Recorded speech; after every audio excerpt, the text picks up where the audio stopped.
El tema que nos toca según la... Perdón. Ya. El tema que nos toca según la separata el día de hoy es guerra con Chile y reconstrucción nacional. Guerra con Chile, como saben, es un tema bastante amplio. Voy a tratar de tocar casi todos los puntos, pero si no ahondo en algo, al momento de las preguntas, ahí les voy a dar el hincapié si es que ese punto no lo he mencionado durante la explicación, por si acaso, chicos. Si tuviesen alguna duda, buenos días a todos los que me están saludando, buenos días. Si tuviesen alguna duda, también me la pueden preguntar, igual se las voy a resolver. Ahora, voy a compartirles un momento mi pantalla. Déjenme salir de pantalla completa. Un ratito. Un ratito, chicos. Me perdí. A ver, ya. Lío. Ahora sí. Buenos días, chicos. Buenos días a los que saludan. Ya. Espero que ella se esté distinguiendo la separata. Como les comenté, el tema es guerra con Chile y reconstrucción nacional. Obviamente el tema más amplio es guerra con Chile y reconstrucción nacional, solo son 3 gobiernos y es bastante corto porque vamos a mencionarlo de manera puntual. A ver, amplio. Primer tema, la guerra del Pacífico, también llamada la guerra de los 10 centavos, también llamada la guerra sudamericana, algunos le dicen sudamericana, también llamada lo que es la guerra con Chile por nosotros, porque en determinado momento nosotros somos los que vamos a enfrentar solos a ese país. Bueno, ahora, la guerra del Pacífico, ese conflicto bélico que va a enfrentar a los países que tienen salida al Océano Pacífico, como son Perú, Bolivia y Chile en ese momento. Ajá, Guerra del Guano y Salitre, también conocida. Ajá, ese era el nombre que no me acordaba. Muchas gracias. Ahora, entre los antecedentes vamos a ver lo siguiente. Para empezar, recordando lo que habrás hecho, me imagino, la semana pasada, ya se había dado lo que era la guerra contra España. En la guerra contra España se habían enfrentado los países que tenían salida al Océano Pacífico, Ecuador, Perú, Bolivia y Chile contra España. Y Prado, en ese momento, como hubo una demora con Peset, él había dado golpe de Estado y había tomado el poder. Ganamos la guerra con España, pero después de que se gana la guerra con España, lamentablemente, vamos a entrar a un periodo que se llama la crisis económica.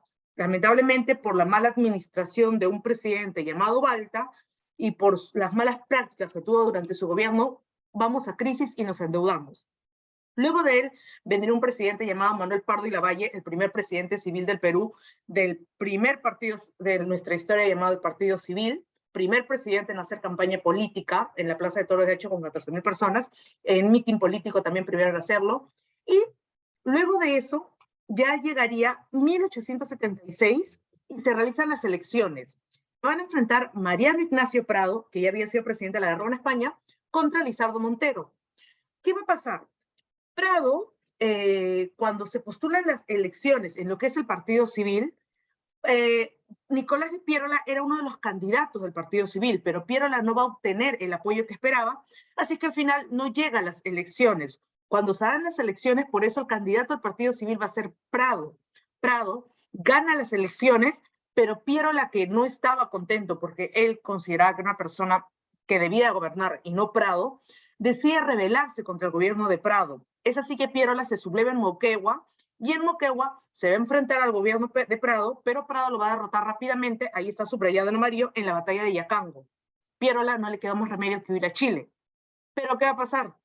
Resulta que los seguidores de Piérola capturan el Huáscar, que era ese barco que se había comprado en la guerra con España, pero que llegó cuando termina la guerra, capturan el Huáscar y lo toman prisionero al barco Huáscar para de cierta manera enfrentarse al Perú. Pero para mala suerte, como los ingleses estaban en el Océano Pacífico por las salitreras y todo lo que había actividades económicas, el gobierno de Prado le pasa la voz y los ingleses con su barco Cha y Ametis se enfrentan a el Huáscar, que era dirigido por los pierolistas, y lo derrotan en la batalla de Pacocha. Luego nos devuelven al Huáscar aquí en Arequipa y aparentemente Piérola no friega más, aparentemente, ¿ya? Ahora, ¿qué va a pasar durante el gobierno de Prado?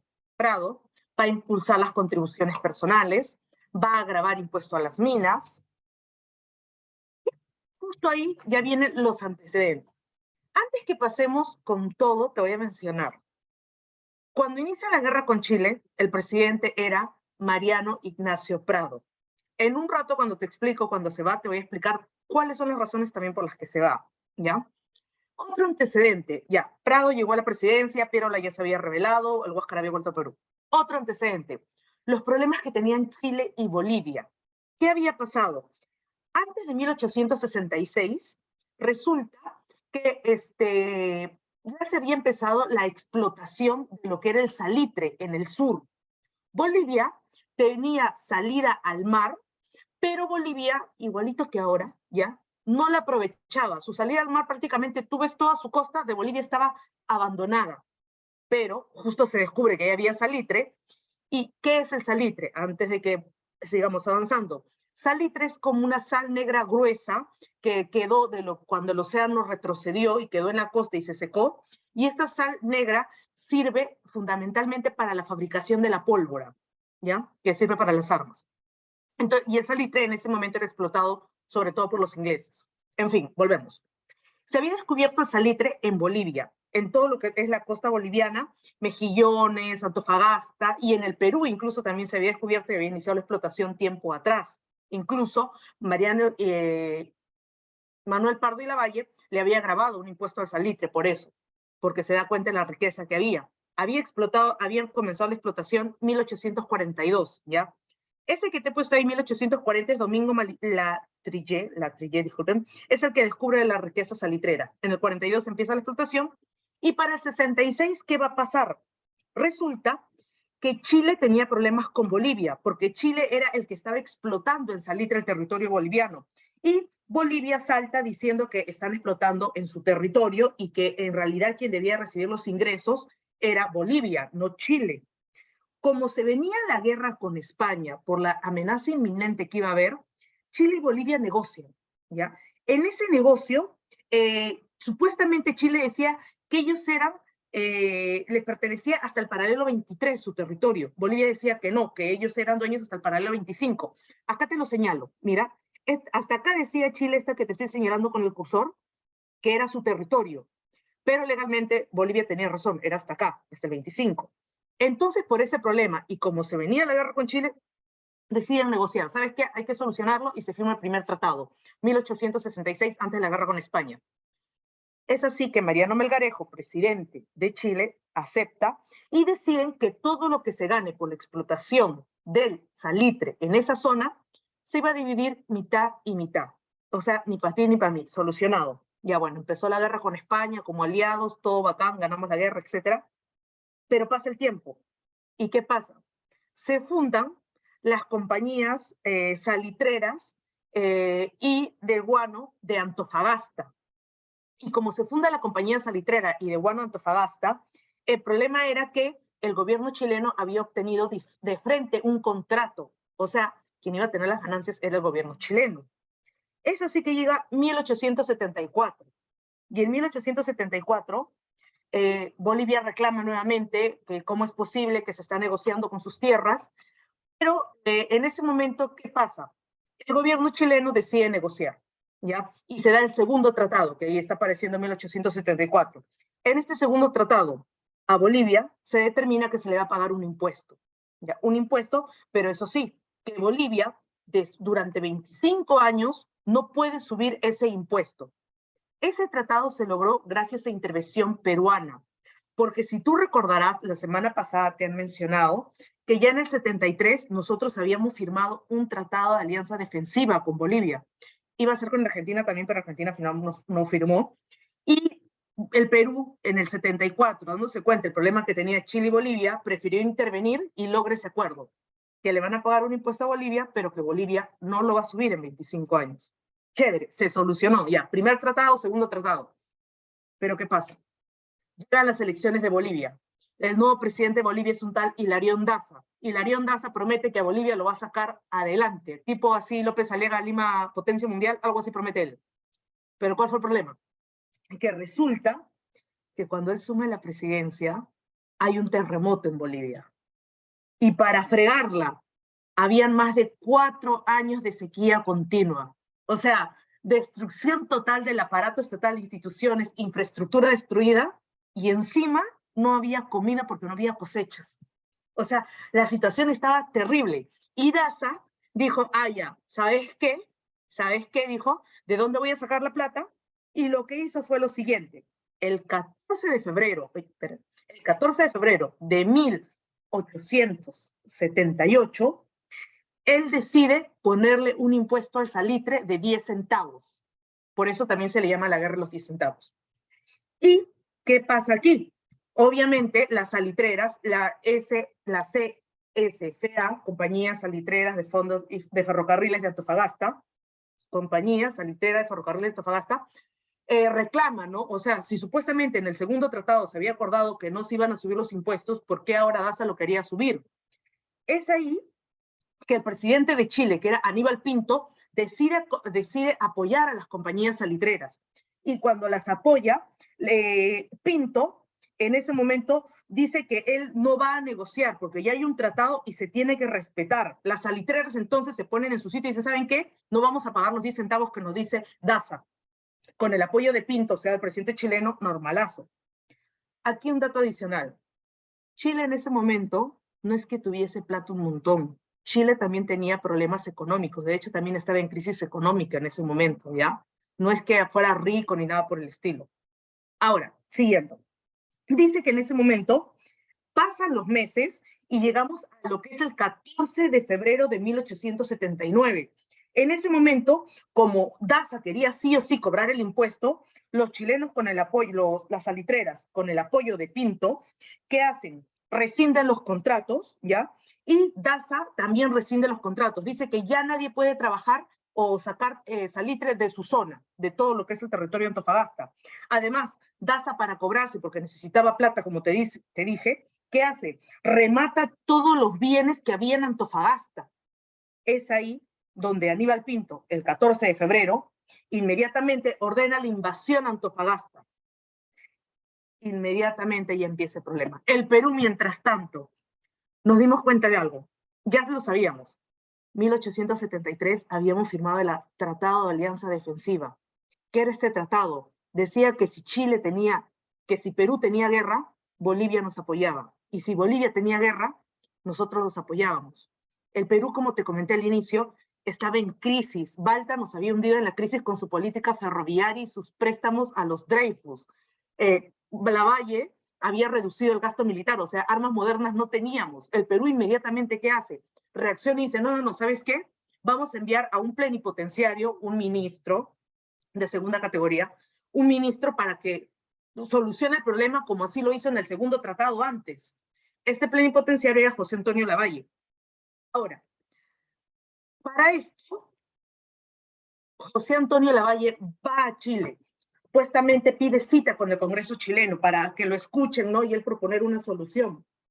Pero el Congreso chileno, cuando Lavalle se presenta, le dicen, queremos preguntarle algo. Y Lavalle, o sea, como invitado, dice, no, sí, claro, pregunten, pues, ¿no? Le dice, nosotros sabemos el Tratado de Alianza Defensiva que tiene con Bolivia y queremos que nos establezca cuál va a ser la posición del Perú en una inminente guerra entre Chile y Bolivia. José Antonio Lavalle solo estaba autorizado a hacer negociaciones, tratar de solucionar el problema entre Bolivia y Chile. Así es que Lavalle contestó, no estoy, ¿cómo se le diría? Como que no tenía el permiso para hablar de ese tema. No le habían dado el permiso para hablar del tema, ¿no? De qué posición asumiría el Perú, y no estaba informado del tema. Ante eso, Chile inmediatamente llega para lamentablemente Lavalle en el Congreso, llega la declaratoria de guerra de Bolivia a Chile. Los sinvergüenzas declaran la guerra y ni siquiera nos avisan, ¿ya? Nosotros todos buenos, ya. Es en ese momento que, como Lavalle dice, no puedo emitir juicio ni ponerme del lado de Chile, o sea, establecer mi posición neutral ni nada por el estilo, inmediatamente a José Antonio Lavalle lo detienen y lo llevan preso. Chile, así, le declara la guerra al Perú el 5 de abril de 1879. Los 5 de abril en nuestra historia son fatales, ¿ya? Este es uno de los primeros 5 de abril fatales en la historia del Perú. Otro de los más conocidos es el del 92. Ahora, en general, aquí te quiero decir algo. ¿Cuáles son las causas, ¿cuáles son las causas que originan la Guerra del Pacífico. Primero, la política expansionista de Chile.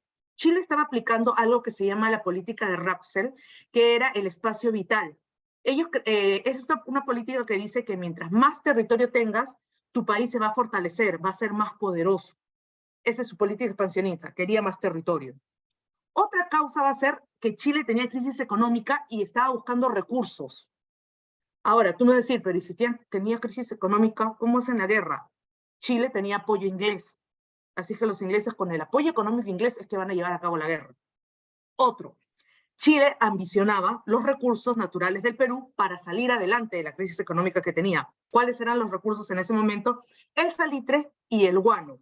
A pesar de que se había inventado el guano artificial en Alemania y que el guano había disminuido su número de exportación y su precio, aún con todo era un recurso muy requerido, así que Chile también quería guano.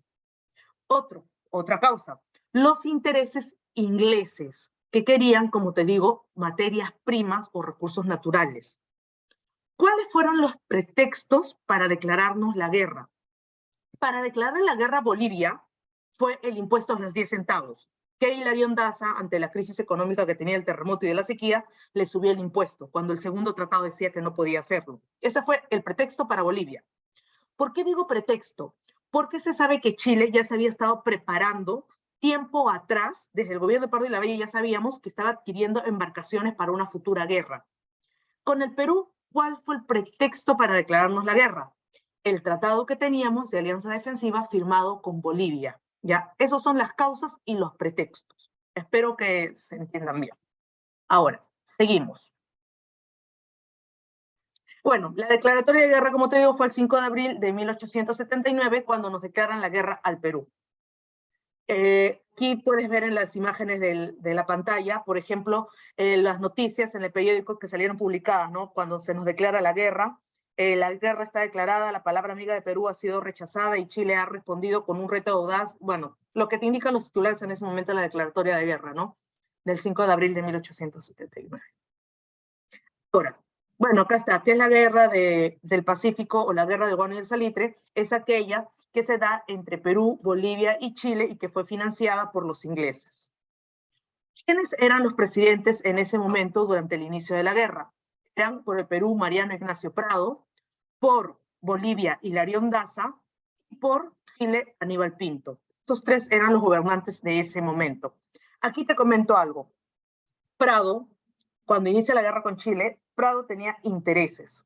Prado recibía una pensión de Chile por haber peleado y ser héroe de la guerra de España. Recibía una pensión de Chile. Prado era dueño del Banco Popular del 95% de las acciones, que era el banco más importante que se encontraba en Chile. Además, que Prado era dueño de las principales minas de carbón que habían en Chile. O sea, estábamos en plena guerra, pero Prado le prestaba dinero a los chilenos y les vendía carbón a los chilenos en plena guerra. O sea, desde el inicio ya empezamos mal, ya con este presidente. Ahora, cuando inicia la guerra, en ese momento los lugares para ganar eran el mar y tierra, para pelear. Primero la táctica era el control marítimo y luego por ahí facilitar el ingreso a todo el territorio peruano. Según los chilenos, ellos tenían un plan trazado, que en solo un mes iban a poder entrar a territorio peruano, o sea, iniciar su campaña terrestre. Ese era el plan, ¿eh? Incluso nombran como su jefe de su escuadra a Juan Williams Rebolledo. Ahora, ese era su plan chévere. El Perú, el 5 de abril, recibe la declaratoria de guerra, y cuando recibe la declaratoria de guerra, uno pensaría, oye, Perú rápidamente se va a mover sus tropas para protegerse. El Perú pasa un mes y medio y no hacía nada, porque en ese mes y medio el Perú estaba organizándose internamente cómo se iba a defender, quiénes iban a ser los almirantes, qué barcos iban a utilizar. A los barcos en ese mes y medio le estaban poniendo cañones, porque eran barcos antiguos desde la guerra con España. O sea, estábamos armándonos. Es en ese momento que, ¿qué pasa? Vamos a ver primero nuestras armadas, antes de que avance. El Perú estaba compuesto por, bueno, nuestros almirantes eran Miguel Grau, Aurelio García y Manuel Ferreiros, mientras que el almirante chileno encargado de la campaña marítima de Chile era Juan Williams Rebolledo. Posteriormente, después de la crisis de las correrías del Huáscar, lo va a reemplazar un tal Garbarino Rivero. Ahora, el Perú, ¿qué tenía? Tenía dos buques, el Huáscar y el Independencia. Ahora, eran nuestros mejores barcos en la guerra, pero no es que fueran los mejores del momento. No tenían una antigüedad menor a 11 años, o sea, 11 años viejos. Además, que a diferencia de los buques del Cochrane y el Blanco en Canadá, tenían menos cañones, eran más pequeños en tamaño. El blindaje, o sea, el grosor de las paredes del buque era más pequeño al blindaje que tenían el Cochrane y el Blanco en Canadá. Nuestros barcos eran viejitos, chiquitos, débiles, mientras que los del Chile eran nuevos, con mejor blindaje, mayor número de cañones, y el alcance de sus cañones era mucho mejor. Desventaja total. Corbetas. Teníamos, por ejemplo, el Unión, ¿ya? El Unión, el Manco Cápac y el Atahualpa. De esos, el Unión era el más rápido y era un buque, pero lo utilizamos como corbeta. Mientras que las corbetas que tenía Chile son el Chacabuco, Esmeralda, Aptao y O'Higgins. Acá no están todos los barcos, solo están los principales, porque ahí falta, por ejemplo, varios, que de ahí te voy a ir mencionando. Cañoneras. El Perú tenía, por ejemplo, la cañonera el Pilcomayo, mientras que Chile tenía el Covadonga y el Magallanes. Barcos de transporte. El Perú tenía 7 barcos de transporte, acá está mal, acá lo puse al revés. Fin de la presentación, denme un ratito para corregírselos. El Perú tenía 7 barcos de transporte, mientras que Chile tenía 4. Sin embargo, no es que fuese una ventaja tremenda, porque solo era barco de transporte y digamos que no teníamos mucho que transportar en ese momento. Ahora, por otra parte, tú dirás, pero profesora, si la guerra fue alianza con Bolivia, de todos estos barcos, ¿cuáles eran de Bolivia? Bolivia no tenía nada, ¿ya? Habíamos hecho una alianza con un país que no tenía nada. Todos los barcos que se van a enfrentar en la campaña marítima le pertenecían al Perú. Bolivia prácticamente nos daba apoyo moral y nada más. Supuestamente, mientras que nosotros defendíamos el mar, la coalición, ¿ya? O el Consejo de Estado, conformado por los presidentes de Perú y Bolivia, organizaban la campaña terrestre. Pero en el mar no nos van a ayudar. Ahora, el desarrollo de la guerra. La guerra, un ratito chicos, voy a ver dónde está mi celular para ir calculando el tiempo. No se me pasa.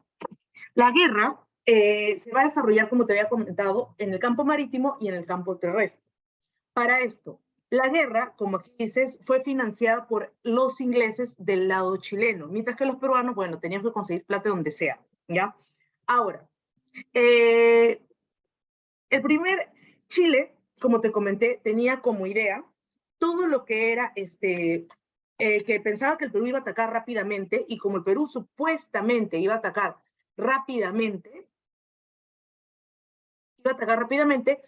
y no lo ataca, Juan William Rebolledo, el almirante chileno, decide con sus barcos pasar por el Perú e irse al norte del Perú y atacar, porque decían que raro que no ataque. Pero no se dan cuenta, y en ese momento ya había pasado el mes, y los peruanos ya empezamos nuestra movilización. Vamos a ir donde nos vamos a ir rumbo a lo que es Arica, vamos a bajar. Mientras tanto, Rebolledo con Arturo Prat, Prat va a ocupar Iquique, Rebolledo va a irse al norte del Perú, supuestamente a sorprendernos, pero Rebolledo se da cuenta que el Perú había bajado a Arica. Cuando se da cuenta que el Perú había bajado a Arica, Prado, al mando, con 4 peruanos, que ya se estaba organizando en todo lo que era Arica, van a desarrollar una misión junto a la costa para ver cuáles van a ser las estrategias y cómo vamos a detener a los chilenos. Es ahí que va a empezar el primer combate. El primer combate se llama Chipana-Oloa. Decir que es un combate es mucho. Simplemente fueron unos cañonazos que nos disparamos, pero no es que nos enfrentamos o herimos a los barcos. O sea, no nos dañamos los barcos, nada. Simplemente fue una reacción que tuvimos, nada más. El combate que sí va a ser importante es el combate de Iquique, ¿ya? El combate de Iquique se va a desarrollar a las 8:20 de la mañana. Ya el almirante encargado de la escuadra peruana, Miguel Grau, se va a dirigir a Iquique, donde estaba Arturo Prat. Miguel Grau, cuando se entera que Prat está en Iquique, Grau decide darle la sorpresa a Arturo Prat, que dirigía el Esmeralda, que era un barco chileno. En Iquique no solo se encontraba Prat con el Esmeralda, sino también la Covadonga al mando de Condon.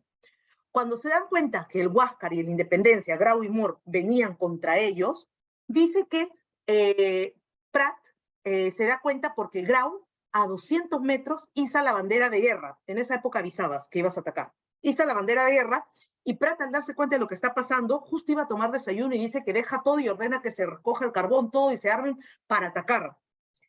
Lamentablemente, el ataque va a ser bastante rápido, ¿ya? En los primeros minutos nada más, cuando Grau dispara, uno de los cañones va a dar en la torre de control de la Esmeralda. Arturo Prat muere prácticamente rápido.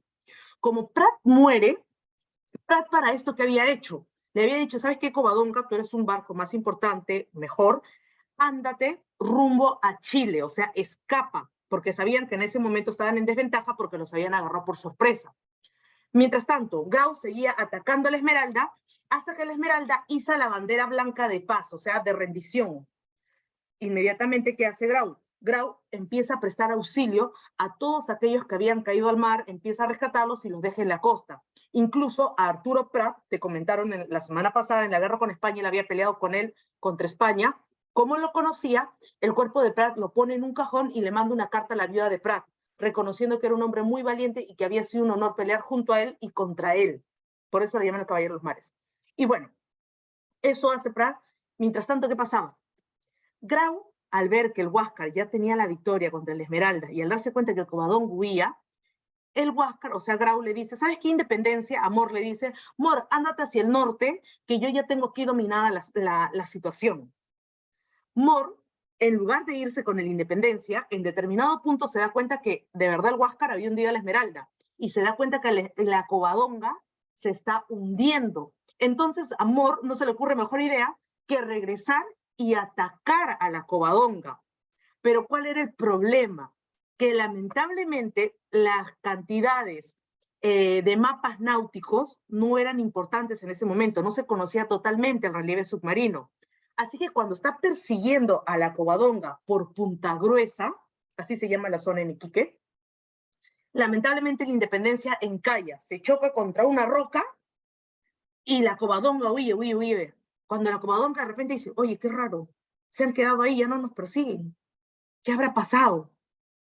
Cuando se dan cuenta que la Independencia se está hundiendo, el Covadonga de lo que está huyendo gira y vuelve contra la Independencia y empieza a disparar y atacar a la Independencia.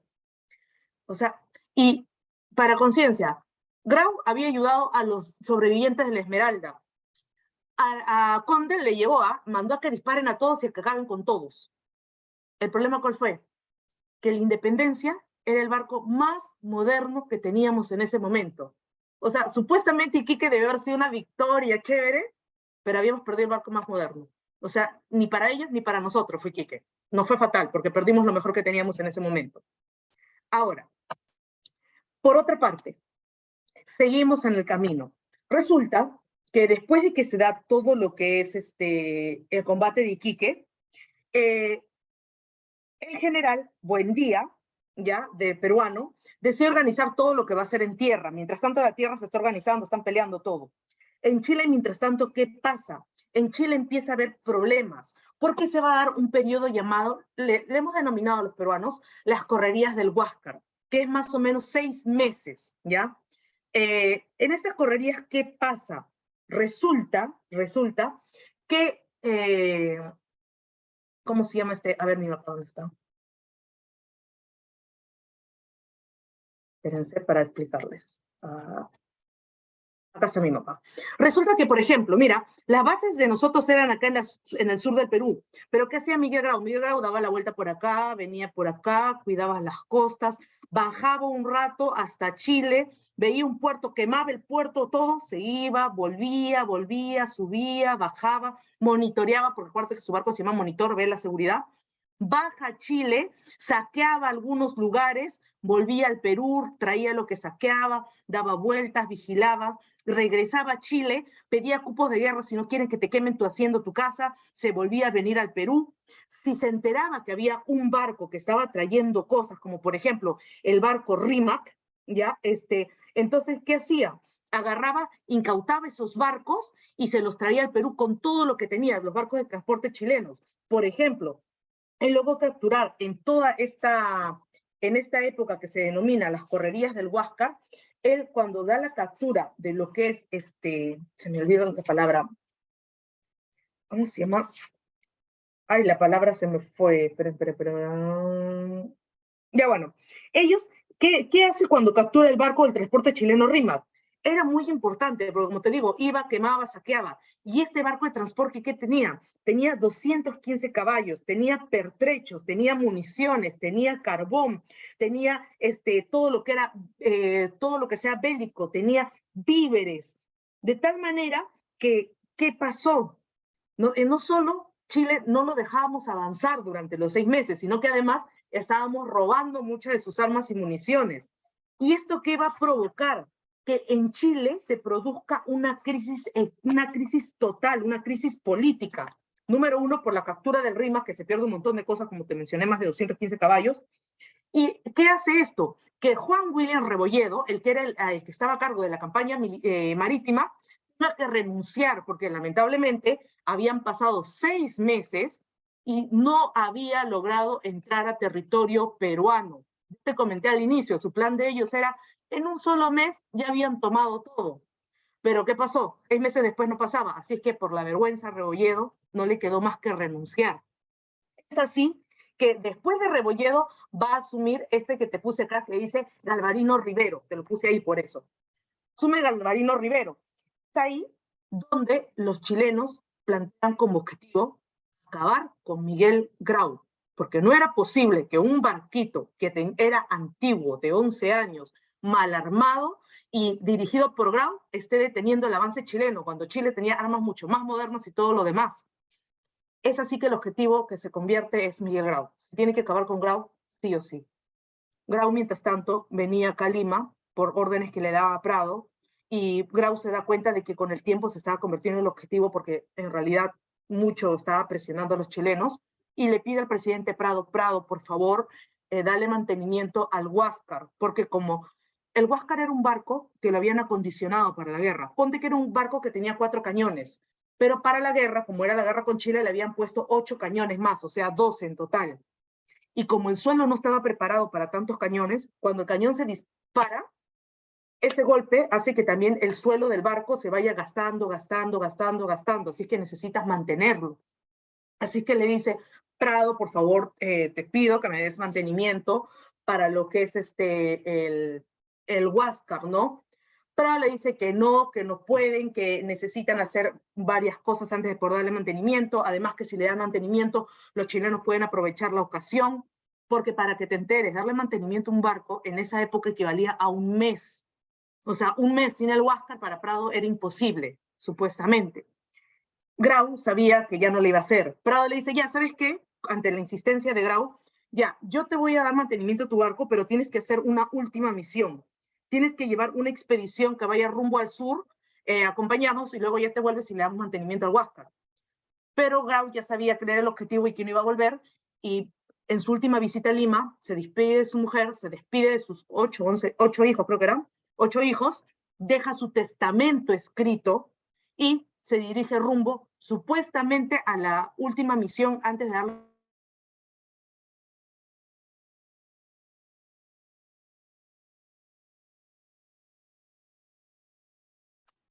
Espérense. Ya. Cuando hace esto, los chilenos ya habían preparado un ataque. Habían hecho 2 grupos de barcos que iban a acercar o atacar al Huáscar. En este caso, un grupo estaba compuesto por el Blanco Encalada, el Covadonga y el Matías Cousiño, mientras que otro grupo por el Cochrane, el O'Higgins y el Loa. Un grupo se iba a rodear al Huáscar, ya, por el sur, y otro lo iba a rodear por el norte y el centro. De tal manera que le pasan la voz al Huáscar de que supuestamente había una galeta llamada el Coquimbo que estaba trayendo, era un barco de transporte que estaba trayendo muchas cosas. Es así que Miguel Grau ya sabía que estaba mal, ya, o sea, el barco estaba, el Huáscar ya en ese momento estaba más lento por el daño que tenía. El carbón que utilizaba el Huáscar era de mala calidad, o sea, ni siquiera permitía que se trabaje con un buen combustible. Ya había tenido 2 reparaciones mal hechas porque no se le había dado mantenimiento y estaba mal su barco. Es así que ya con eso se dirige rumbo a la última misión, cuando está por capturar a la galeta Coquimbo, supuestamente, él va persiguiendo a la galeta, pero se da cuenta que en realidad la galeta no estaba, no había ninguna galeta por la voz que le habían pasado. Y de hecho, a lo lejos se da cuenta que habían 3 barcos chilenos, que en este caso, estos barcos chilenos eran el Blanco Encalada, ve al Covadonga, que venía por el sur, y ve al Matías Cousiño, que también venía por el sur. Al darse cuenta de eso, dice que Grau gira, estaba acompañado por el Unión, el Huáscar, gira para dirigirse rumbo al norte para regresar, pero cuando gira rumbo al norte se da cuenta que por el norte se acercaban el Cochrane, el O'Higgins y el Loa. El Cochrane estaba haciendo como labores de patrulla, era el que estaba avisando a todos que ya venía el Huáscar. Es en ese momento que lamentablemente Grau se da cuenta de que es su fin. Y le dice, ¿sabes qué? Al Unión le dice, ¿sabes qué, Unión? Que era el otro barco que la acompañaba, regrésate, yo me quedo acá. Porque el Unión era un barco que estaba en buen estado y más nuevo a comparación de otros barcos. El Unión gira, pasa por en medio de los barcos le disparan, pero ni le cae nada. Y eso es como para, ¿cómo te digo? Como para fingir que lo estás atacando, porque en realidad el alcance de los barcos era hasta de 400 metros y el Unión estaba muy cerca. Ya simplemente como diciendo, ya te voy a atacar, pero lo dejaron ir al Unión. Todos se quedaron rodeando al Huáscar. Es así que Miguel Grau dijo, oye, voy a morir, pero por lo menos voy a morir siendo un héroe. Así que lo que hace él es, lo primero, ordena que se hice la bandera de guerra. O sea, él inicia el ataque. Empieza a izar todo lo que es la bandera de guerra, a levantar la bandera, y cuando levanta la bandera de guerra, o el escudo de armas, en este caso del Perú, él levanta el escudo de armas, y al levantar el escudo de armas, inicia los disparos. Pero, ¿cuál es el problema acá? Que el alcance del cañón del Huáscar era muy corto. No le vamos a dar a ninguno, ya a ninguno le vamos a dar. Es así que Miguel Grau decide ya atacar el primero y se va acercando poco a poco a los barcos. Los barcos esperan a que Grau dispare, sabían que no le iba a dar, y después de que ven que ya no disparaba muy seguido, parece que se le había acabado estos, empiezan a acercarse. Cuando disparan un cañonazo, eran las 9:35 de la mañana. 9:18 se había ido la Unión, 9:35 ya cae sobre la torre de control de Huáscar un cañonazo y muere inmediatamente Miguel Grau. Y su segundo al mando en Miguel Grau era un tal Diego Ferré, ¿ya? Muere Diego Ferré, y después de que muere Diego Ferré, sus sucesores deciden que, oye, si voy a morir, por lo menos voy a morir dignamente, ¿no? No voy a morir así nada más. Es así que los sucesores deciden darle un espolión al barco al más cercano, que es la Covadonga. O sea, me voy contra el medio del barco para tratar de partirlo en dos, por lo menos, ya que no puedo alcanzar. Sin embargo, no se pudo hacer nada, porque rápidamente viró la Covadonga y no la tocaron.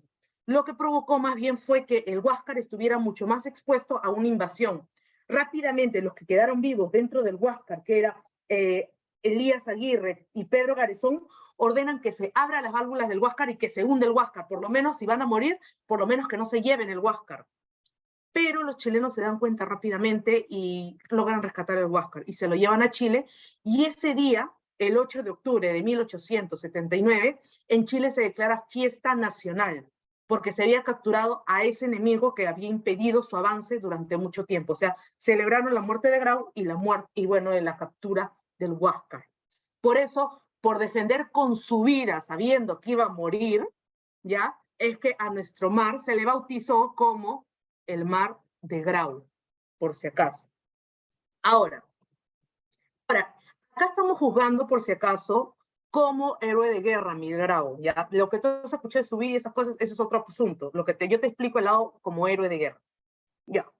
Campaña terrestre. Los chilenos ya habían derrotado a Grau, tenían al fin el paso libre. Ahora sí, podemos ingresar al Perú. Mientras tanto, te comento, en Lima nos enteramos que ha muerto Miguel Grau. En Lima se empiezan a hacer colectas para recaudar dinero y comprar armas en el extranjero. En Lima, a modo de protesta, las novias empiezan a vestirse de negro, con sus vestidos de novias de color negro, como símbolo de solidaridad nacional por el luto y la pérdida que tenía el Perú en ese momento. Mientras tanto, a nivel terrestre, el Perú se estaba armando. Campaña terrestre. Ya. Ahí, al fin, nos iba a ayudar Bolivia, ya, que hasta ahora no había hecho nada. Ahora, para esto, ¿qué teníamos? Perú y Bolivia nos estábamos preparando para ocupar territorios, ¿ya? El Perú y Bolivia estábamos acantonados en lo que es Tacna, Arica y Tarapacá, mientras que los chilenos se habían ubicado en Antofagasta, porque Antofagasta había sido invadida hace tiempo, ¿ya? Bolivia no había logrado invadir nada ni frenar nada. El Perú tenía un ejército en ese momento de 5.788 peruanos, mientras que Bolivia de 2.243. Después de pedir voluntarios, gente que se una, es que nuestro ejército sube a 14.700 y los bolivianos a 7.300. ¿Cuántos chilenos habían? 20.100. Tú vas a decir, pero profesora, son 4.000, 14.700, 7.300, son 21.000, pues tenemos más que los chilenos. Pero ¿cuál es el problema? Podrá haber más personas, pero todos no eran preparados para la guerra, no eran militares de carrera, número uno, cosa que solo eran los chilenos. Número dos, ¿qué pasaba? Nosotros no teníamos dinero para financiar la guerra. Para empezar, nuestras armas, teníamos fusiles, ¿ya? Fusiles teníamos un montón, como puedes ver, pero ¿cuál era el problema? Teníamos 100 cañones, 4 ametralladoras y muchos fusiles, hasta 5 tipos de fusiles. Tú dirás, pero mejor pues, mis, tenemos más armas, ¿no? O sea, se puede, chévere. El problema era que había tantos tipos de fusiles que al soldado le decían, oye, pasa por acá, agarra tu fusil. Luego lo pasaban a otra habitación, agarra tu munición. El soldado agarraba el fusil y cuando iba a agarrar la munición, no cuadraba a veces la munición, no era del fusil. O sea, no te iba a servir, no iba a disparar, número uno. Aparte, los fusiles no eran nuevos, eran antiguos. Chile, por otra parte, ¿qué tenía? Tenía cañones Full Combat 2, tenía cañones Graz, que eran cañones suizos. Tenía también, aparte, cañoneras Armstrong y cañoneras, se me fue el otro nombre, pero también tenía de otro país, alemanes y ingleses de última generación. Teníamos 4 ametralladoras cada una. Teníamos cañones. Ahora, el problema, nuestro ejército geográficamente disperso. Los chilenos estaban organizados en un solo lado. ¿Ya? Eso era la cuestión. Otro, Chile, como tenía un montón de ejército, tenía que pensar dónde iba a desembarcar en Perú, porque para entrar a Perú no es que lo vas a hacer por tierra, no vas a cansar a tus hombres, no vas a ser sonso, ¿no?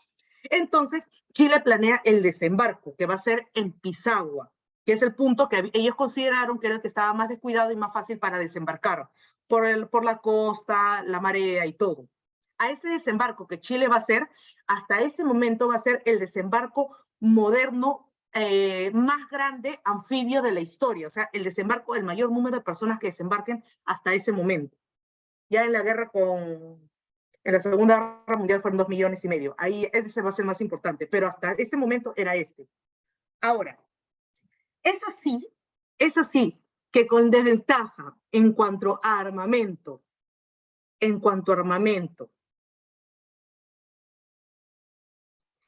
mejores presidentes, chicos, yo les digo algo, la verdad, no hemos tenido. Con Castilla hubo corrupción, con Castilla no hubo problema porque Castilla repartió la plata de la deuda del guano, y cuando hizo sus desgracias en la consolidación de la deuda interna y externa, el presidente que sigue de Castilla, se me olvidó, Echenique, después de que lo derroca, Castilla no hace nada, deja que la gente se quede con la plata que se había embolsado. Todos los presidentes, chicos, tienen sus cosas, así que no crean que acá hemos tenido presidentes bonitos, ¿no? El Perú es un caso. Ya, seguimos. Ahora, la campaña terrestre se va a dividir campaña del sur, Lima y de la Breña. ¿Ya? De esa manera se divide la campaña terrestre. La campaña del sur, tomar el sur del Perú, o sea, entrar por el sur primero y tomar ese punto para más fácil acceso. El primer punto, primera batalla, la toma de Pisagua, el 2 de noviembre de 1879. Como te digo, fue el punto escogido por los chilenos porque supuestamente era el punto, el mejor punto, la mejor ubicación donde ellos podían desembarcar, ¿ya? Por eso fue escogido ese punto. Ahora, por otra parte, los chilenos van en la toma de Pisagua, va a estar dirigida el ejército peruano por el general Buendía. Buendía dice que se da cuenta que los chilenos estaban viniendo, y como los chilenos estaban viniendo, se da cuenta que venían 20 buques. por buque venían aproximadamente 1.000 chilenos, ya según lo que había sacado Buendía a la cuenta. Es así que a las 7:15 de la mañana se abre fuego por primera vez. El general Buendía lamentablemente no pudo sostener mucho. ¿Por qué? Porque como el Perú no sabía por dónde iba a desembarcar Chile, por toda la costa había puesto guarniciones de 100 personas, 100 personas, 200 personas, hasta 500. Desembarcaban 1.000, venían con armas modernas, así es que Buendía no aguantó tanto y Buendía finalmente tuvo que, lamentablemente, pierde los fuertes que tenía en el norte y el sur de Pisagua. A las 9:30 de la mañana, los chilenos ya tenían tomada la plaza, se apoderan de lo que hay ahí y se produce el primer desembarco. Los primeros 1.000 chilenos que van a desembarcar, ¿ya? Ahora, una vez que ellos desembarcan, preparan el ataque y se va a dar batalla cuerpo a cuerpo con el general Buendía. Una vez que se da la batalla cuerpo a cuerpo con el general Buendía, 45 minutos después se va a dar lo que es el segundo desembarco, que va a ser en la playa Guaita, que también es en Pisagua. En Pisagua está, el primero fue en Atacamas, el segundo en la playa Guaita. 45 minutos después, pasan las horas, a la 1 de la tarde, se da el tercer desembarco chileno en Pisagua. Ya lamentablemente los peruanos nos dimos cuenta que era demasiado y no podíamos hacer nada y no nos quedó más remedio que huir. Dejamos libre y los chilenos ya para las 3 de la tarde habían desembarcado totalmente en Pisagua. Ahora, la toma de Pisagua se caracteriza ¿por qué?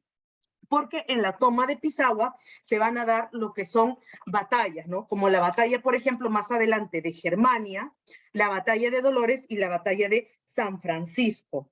La batalla de Germania en sí es en la que se da el desembarco mismo, y bueno, y la batalla de San Francisco ya es cuando ya se ha tomado Pisagua y ellos quieren, se dirigen rumbo al sur para tomar todo lo que son los lugares donde estaban las salitreras. ¿Por qué querían tomar las salitreras? Porque al tomar la salitrera me apodero de los pozos de agua de la salitrera y también me apodero de los ferrocarriles que salen de la salitrera. O sea, los chilenos tenían su estrategia ya. Para esto, ya ellos habiendo desembarcado totalmente, el Perú, bueno, se enfrenta a que pierde las salitreras, los ferrocarriles, los pozos de agua. Para esto, el 6 de noviembre, como ves ahí, se da la batalla de Germania, que es lo mismo, solamente que, ¿cuál es la diferencia? Que en Germania los que van a luchar no son bajo el ejército de Buendía, sino los húsares. Los famosos húsares de Junín son los que luchan en la batalla de Germania, pero padecen tremendamente, o sea, les va a ir mal. Mientras tanto, ¿qué va a pasar? Se va a dar un consejo de guerra en Arica. En Arica, el presidente Prado con el presidente Hilarión Daza van a acordar cuáles son las estrategias. Prado y Daza, y aquí vamos a ver por qué la otra batalla se llama Dolores, ¿ya? Prado y Daza acuerdan que el ejército boliviano se va a encontrar con el peruano, con el general Buendía, en Dolores o San Francisco. Acuerdan, se ponen todo chévere, pero llega el día de Dolores o San Francisco, ya que es la batalla el 19 de noviembre, se lo voy a poner acá, un ratito, dejo compartir, voy a ponerles la fecha. Dejo compartir, comparto. No, acá. A ver, un ratito, para ponerles la fecha, y de ahí se los puedo mandar por... Acá está. La batalla de San Francisco va a ser, como te comenté, el 19 de noviembre de 1889, ¿ya? ¿Qué va a pasar? Como te digo, después de Germania, en que padecen los húsares de Junín, el Consejo de Guerra dice, bueno, nos vamos a encontrar en San Francisco y Dolores, el ejército boliviano con el peruano se va a encontrar ahí y le va a hacer el encuentro al general Buendía, que era el que estaba en la defensa del sur. Pero resulta que Daza dice que su ejército está cansado, que no quiere avanzar, que están esperando incentivos de guerra, y le dice a Prado, ¿sabes qué, Prado? Mi ejército no va a llegar, ya llevamos 3 días retrasados, así que no va a llegar. Y lo peor de todo, y eso es lo que da indignación, Prado dice, ya perfecto, si tu ejército está cansado, que no vaya, pues ya, no hay problema. Pero ¿cuál fue el colmo? Que Prado no le avisa a Buendía. Buendía en Dolores y San Francisco va a esperar al ejército boliviano que nunca llega. Y cuando se enfrenta a los chilenos, obviamente va a ser una masacre. Por eso Dolores, ¿ya? De verdad, nuestros presidentes hacen caso. Ahora, mientras tanto, ¿qué va a pasar? Prado, dice, Prado vuelve a Lima, deja al mando al general Lizardo Montero en el sur, ya, a Lizardo Montero, uno de los generales más importantes, y en Lima deja al general Lapuerta como encargado del gobierno de Lima. Prado es en ese momento que decide volver a Lima, bueno, nombra a Lapuerta, todo, y Prado decide viajar a Europa.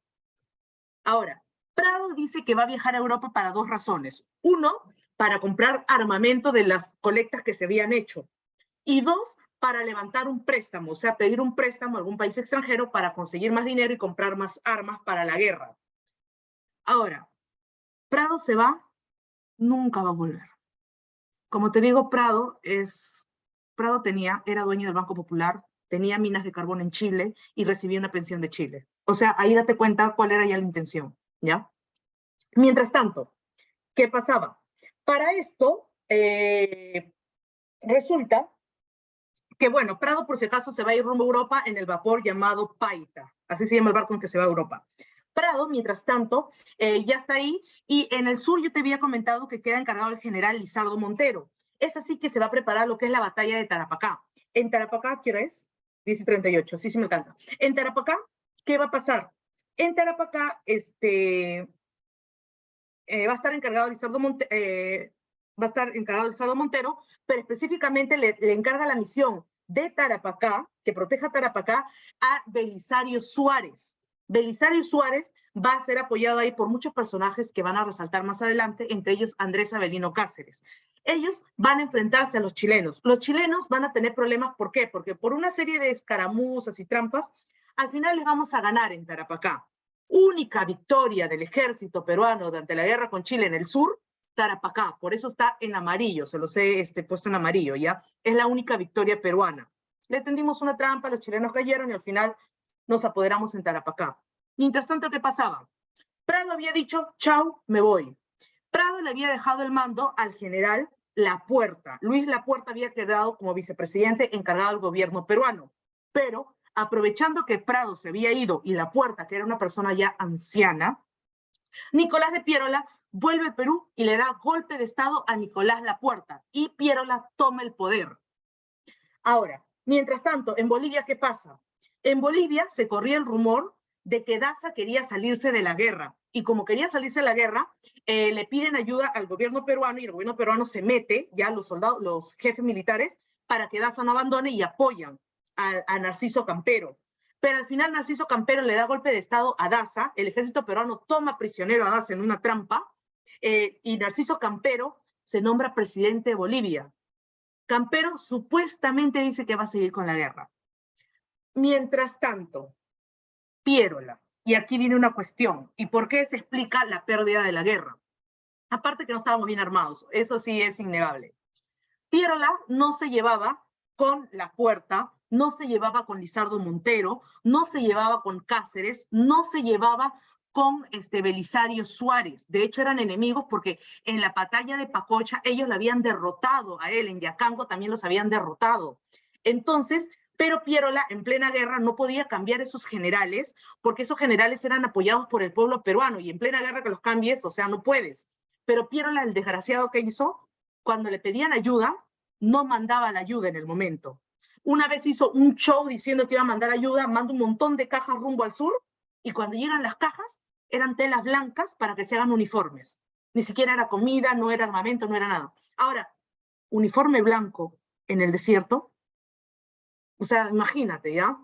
Sin contar que Piérola durante la guerra perdió 100 millones de pesos que no se sabe qué pasó, que supuestamente eran para comprar armas, no se sabe Piérola qué hizo con esa plata. Así es que olvídate de que acá hay buenos presidentes en el Perú. Seguimos. Mientras tanto, ¿qué pasa? Se viene otra batalla. Esta batalla, bueno, va a ser la batalla del Alto de la Alianza. Ahora, para esto, en la batalla del Alto de la Alianza, Piérola, le habían pedido ayuda a Piérola que envíe armas y todo. Piérola, como te digo, no envía armas, le quita los títulos importantes a los generales más importantes, no envía refuerzos, o sea, no solo armas, sino tampoco ejército, ¿ya? Nombra un nuevo general llamado Manuel Bengolea para que reemplace a Belisario Suárez, pero Bengolea no tenía experiencia en el sur. Chile, mientras tanto, ¿qué pasa? Llega a Mollendo, sigue avanzando en su y el ejército peruano a pesar de que había ganado en Tarapacá, no pudo celebrar porque tuvo que ir rápidamente al otro punto para esperar a los chilenos. ¿Cómo nos fuimos? A pie, porque los chilenos se habían apoderado de los ferrocarriles y los chilenos viajaban a través del ferrocarril, mientras que nosotros cansados a caballo o a pie. Llegamos y se va a dar lo que es la batalla del Alto de la Alianza, ¿ya? Ahora, para esto, es mayo de 1880. Alto de la Alianza. Se llama Alto de la Alianza, ¿por qué? Porque Bolivia ahí se va a retirar. Alto a la Alianza Perú-Boliviana. Acuérdate de eso, ya es fácil. Ahora, por Bolivia dirige el general Camacho, por el Perú, Lizardo Montero. Pero como te digo, a Montero ya le habían quitado apoyo, refuerzos y todo. La batalla se va a dar en la loma del Intiorco. Lamentablemente, los chilenos van a tener cañones Krupp, cañones Armstrong, cañones Cromwell II, cañones Graz. O sea, va a haber una masacre total contra los peruanos. Supuestamente íbamos a tenerles una trampa, pero al final nos terminaron cercando. Y en el Alto de la Alianza, lamentablemente, vamos a perder. Fue la última vez que los bolivianos nos apoyaron porque Campero dijo que ya no podía permitir más muerte de bolivianos y que él no iba a seguir en una lucha inútil. Y no te digo la palabra ya porque sonaría feo, nos fregó, pues nos fregó. Ahora, por otra parte, asalto al Morro de Arica. El ejército peruano sabía que tenía que seguirse defendiendo, así es que va a ocupar lo que es el Morro de Arica. En lo que es el Morro de Arica, el ejército chileno va a acantonarse en el Morro de Arica, se van a enfrentar casi en ¿cómo te digo? Se me van las palabras. Va a ser casi una lucha desigual en armas, pero en cuanto a ejército, era muy pareja, ya no era tanta la diferencia de soldados. ¿Qué va a pasar? Resulta que Pedro Lagos, que es el jefe chileno, va a dirigir a 4.000 chilenos que van a lanzarse al ataque del Morro. Es ahí donde en el Morro nos van a esperar los generales peruanos que son ¿no? Justo Arias Araues, Juan Morro, Francisco Bolognesi, el voluntario peruano más conocido que es Alfonso Ugarte, todos los vamos a esperar ahí. Previo al Morro, después de la masacre que hubo en la batalla del Alto de la Alianza, el ejército chileno nos había ofrecido un tratado de paz, ya que le demos territorio hasta Moquegua, me parece. Pero Bolognesi se había negado, ¿no? Diciendo que tengo deberes sagrados que cumplir y los cumpliré hasta quemar el último cartucho, ¿no? Se lo diría al mayor Juan Cruz Salvo, que le había ofrecido este tratado. Y así habíamos llegado al Morro. En la batalla del Morro de Arica, lamentablemente, por la superioridad en armas bélica y porque nos cercaron nuevamente, vamos a perder. Va a ser importante, ¿por qué? Porque, ahí va a morir nuestro héroe Francisco Bolognesi y nuestro héroe civil Alfonso Ugarte, quien se va a inmolar tirándose con la bandera, vendando la cabeza de su caballo al mar. Ya, esa es la historia que nos han dado, ¿no? Ahora, ¿por qué es importante Alfonso Ugarte? Porque él era un civil que cuando inicia la guerra estaba a punto de casarse, era un empresario salitrero, sin embargo, al inicio de la guerra, él dona toda su fortuna y gran parte de su fortuna para poder pelear y conseguir armamento en lo que es el sur del Perú. Él mandaría y protegería a su familia a otro país incluso durante la guerra, ¿no? Ya. Vino la campaña del sur, única batalla ganada, como te dije, acá. Campaña de Lima. Los chilenos, ya van a avanzar y se tiene que tomar Lima. Para esto van a posicionar a sus naves frente a Lima. Van a enviar una expedición llamada la Expedición Lynch, de Patricio Lynch, para que vaya por todo. Lo que hacía Miguel Grau, ¿te acuerdas que te conté en la Correía del Huáscar? Bajaba a Chile, pedía cupos, subía, bajaba, saltaba barcos, subía, bajaba, quemaba haciendas, subía, bajaba. Ya, Patricio Lynch hace lo mismo, pero en el norte del Perú. Va a asolar la costa peruana, ¿ya?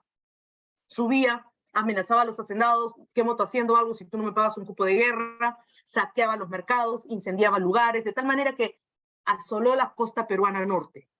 Es así que después de Patricio Lynch se da la orden de que se va a bombardear Lima.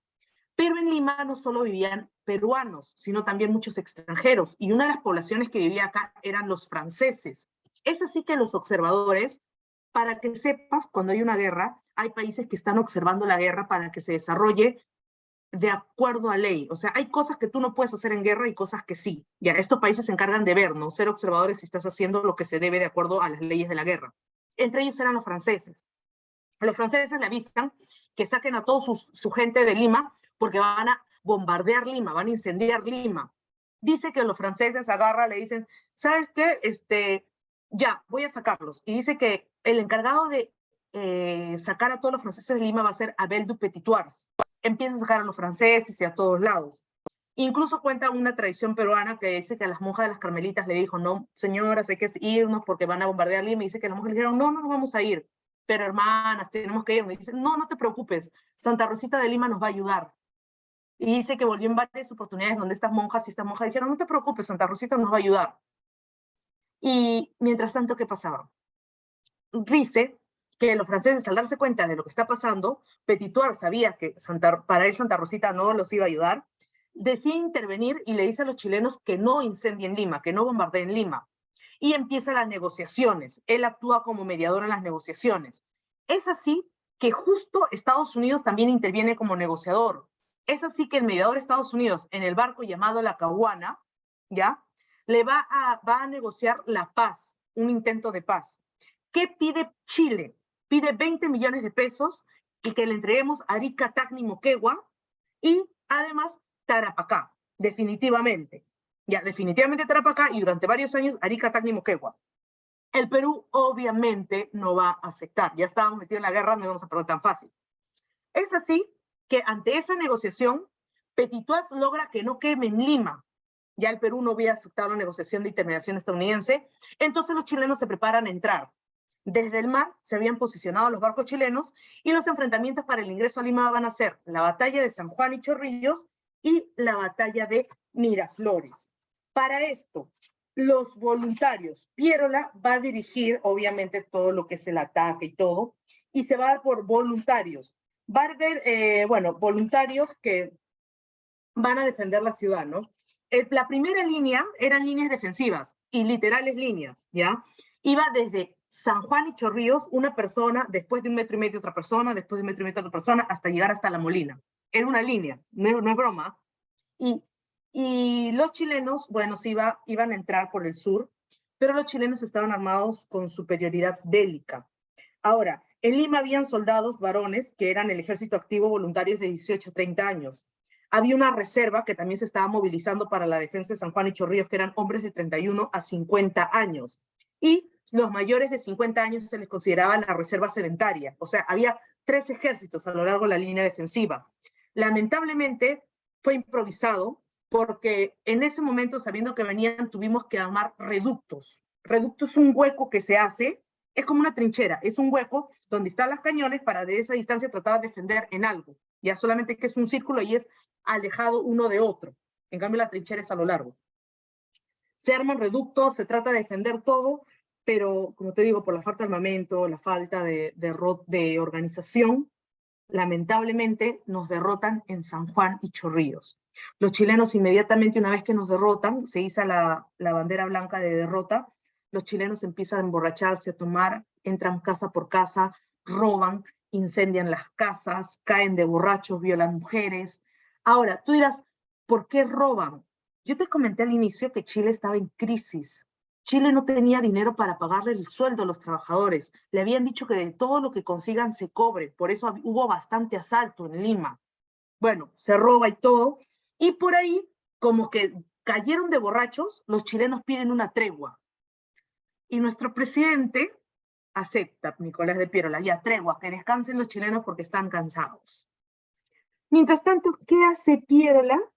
Pierola se va rumbo a la sierra, ¿ya? Se va rumbo a la sierra, Pierola. O sea, bueno, Pierola es un desgraciado, ¿ya? Pierola se va rumbo a la sierra y cuando se va rumbo a la sierra, mientras tanto, alguien rompe a los 2 días, a pesar de que pidieron permiso para poder atacar y no les dieron, ataca a los chilenos, pero los chilenos reaccionan y a los 2 días empieza la nueva batalla de Miraflores. Ahora, en Miraflores el resultado fue el mismo. Nos mataron, asesinaron, violaron, quemaron, incendiaron, destruyeron, quedó hecho añicos todo. Es así que los chilenos entran a Lima, y una vez que entran a Lima, resulta que Pierola había dejado como encargado de Lima a Rufino Torrico, ya Rufino Torrico era el encargado de Lima, y los chilenos, entonces, como no aceptan a Rufino Torrico, organizan que la Junta de Notables, o sea, la Junta de las personas más importantes de Lima, nombren al nuevo presidente del Perú. Con permiso chileno, se nombra como nuevo presidente a Francisco García Calderón, ¿ya? Francisco García Calderón.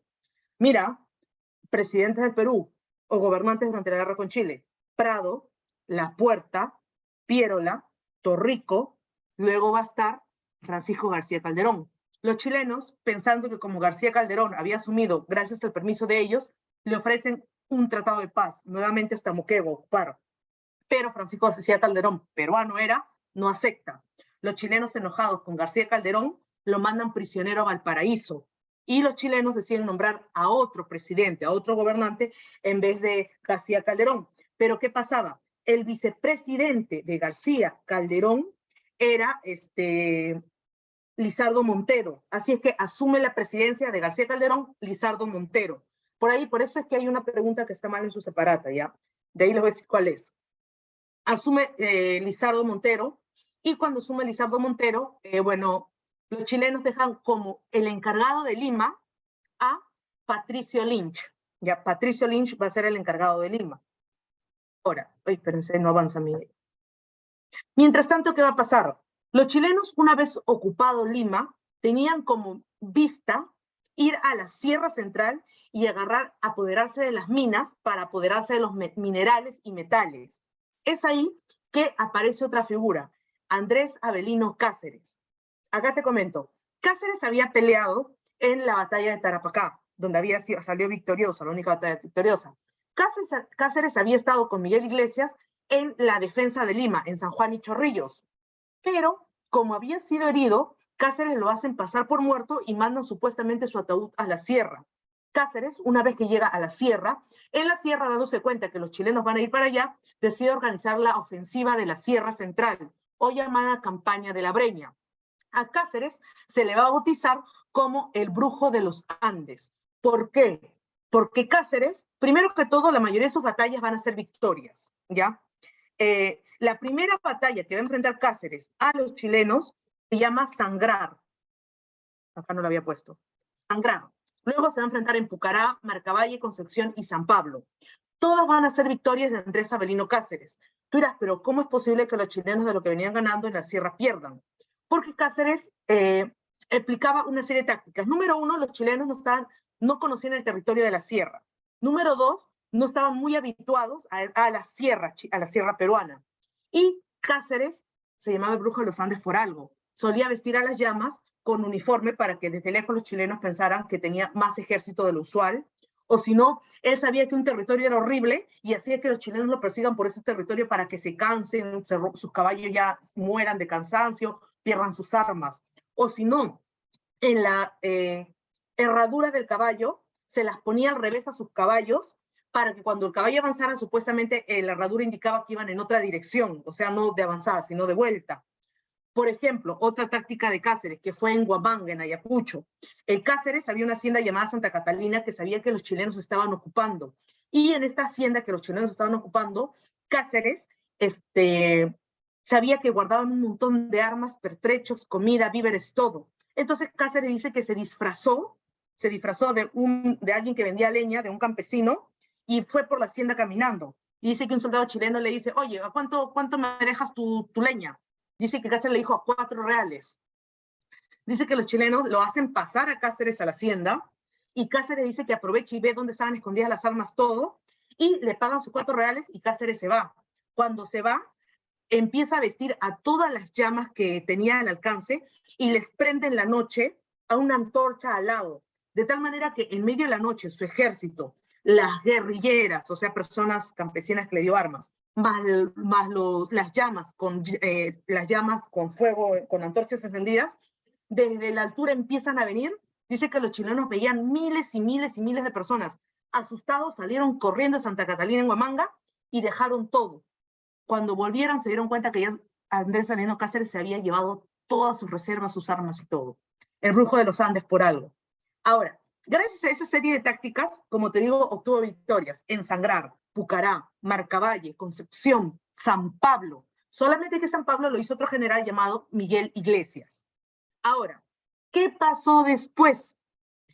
Después de San Pablo, que había estado al mando del general Miguel Iglesias era un general rico, hacendado, que pertenecía a lo que después va a ser familias oligárquicas, pertenecía a Cajamarca, tenía una hacienda en Cajamarca. Iglesias, después de San Pablo, hace un anuncio llamado El Grito de Montán. Y acá te lo voy a poner, El Grito de Montán. ¿Ya? El Grito de Montán es un llamado para que se deje de una vez de luchar, que se abandone la guerra y que se negocie la paz, porque ya habían habido muchas muertes, según Iglesias, y que ya era hora de que se firme la paz, porque ya no podíamos seguir en esa situación. Es ahí que los chilenos lo nombran a Iglesias presidente, y el Congreso lo acepta y lo nombra presidente provisional para negociar la paz. Ahora, Cáceres, desde ese momento ya lo va a ver a Miguel Iglesias como un traidor por haber querido negociar la paz cuando supuestamente íbamos ganando la guerra en todo lo que era la sierra. Acá también te voy a mencionar algo. Es muy fácil decir una persona es traidora, una persona es tal, ¿ya? Ahora, Iglesias había peleado en Tarapacá, había peleado en Lima, y en Lima había muerto uno de sus hijos. Solo le quedaba ya uno varón. Y parece, tiendo a pensar eso también, ya habiendo perdido un hijo en plena guerra, a lo mejor no quería perder al que le quedaba. Y por eso también quería el llamado a la paz, porque sabía que ya se estaban acercando hasta Cajamarca. ¿Ya? Ahora, que estuvo mal, o sea, se rindió fácilmente, eso sí, o sea, no lo vamos a negar tampoco, ¿no? Pero también hay que ver el otro lado, no solo juzgar. Por otra parte, ya viendo Miguel Iglesias hecho el Grito de Montán, habiéndolo nombrado presidente del Perú, ya, presidente del Perú, ahorita corrijo la mayúscula, habiéndolo nombrado presidente del Perú, se va a dar una última batalla de la guerra con Chile, que es la batalla de Huamachuco. Huamachuco es en La Libertad, ¿ya? En Huamachuco lamentablemente va a haber un problema. Como ya Cáceres se había rendido Iglesias, el ejército chileno, y de hecho se había dado la orden de que Cáceres se detenga, es que Cáceres no va a pelear directamente en Ayacucho, pero en Huamachuco, ¿quién va a pelear? Perdón, va a pelear Leoncio Prado, el hijo del presidente Mariano Ignacio Prado, que se largó con la plata. Él va a pelear. Lamentablemente Huamachuco va a ser una derrota y van a capturar a Leoncio Prado como prisionero.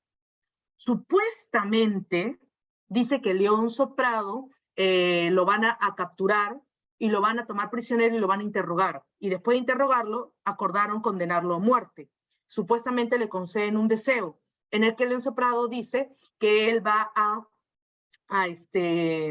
que le den una tacita de café y que cuando termine la tacita de café, él va a dar la orden de fusilamiento cuando golpee con la cuchara su taza. Te digo supuestamente por qué.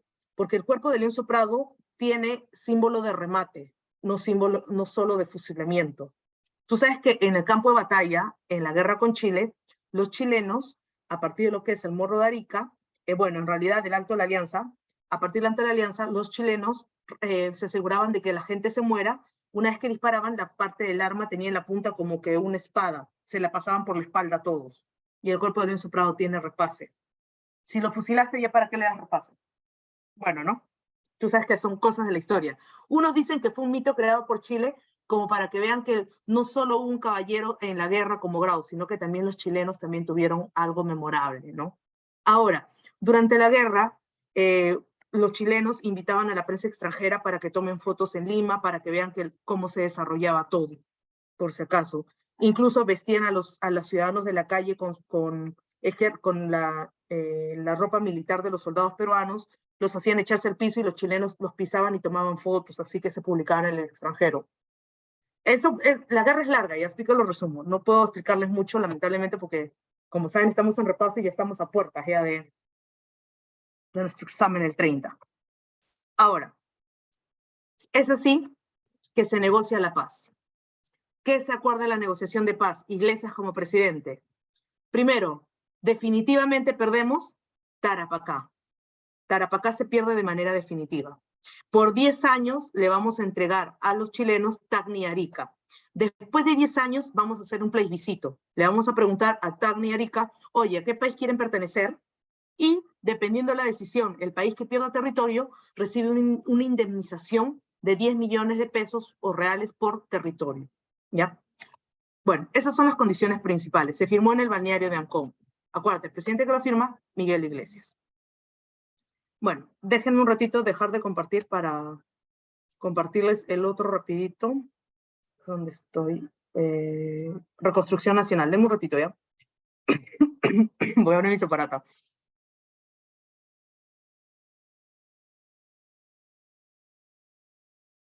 Un ratito. Ay, ay, ay. Denme un segundo, chicos.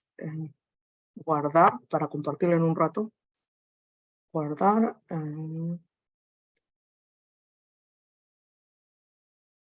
Reconstrucción Nacional es cuarto. Acá está.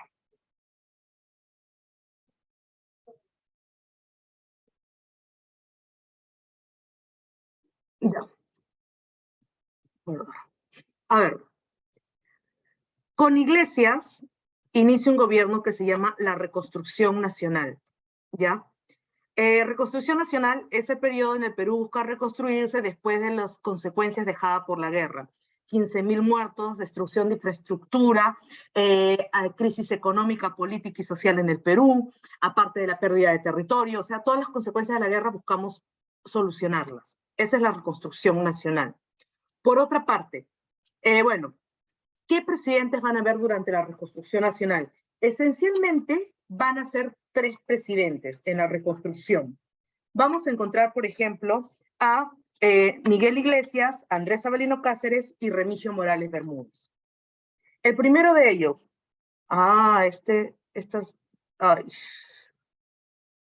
un ratito, chicos, tengo otra, que esta no está completo. Un ratito. Tenía otro, a ver. Un ratito, chicos, ¿ya?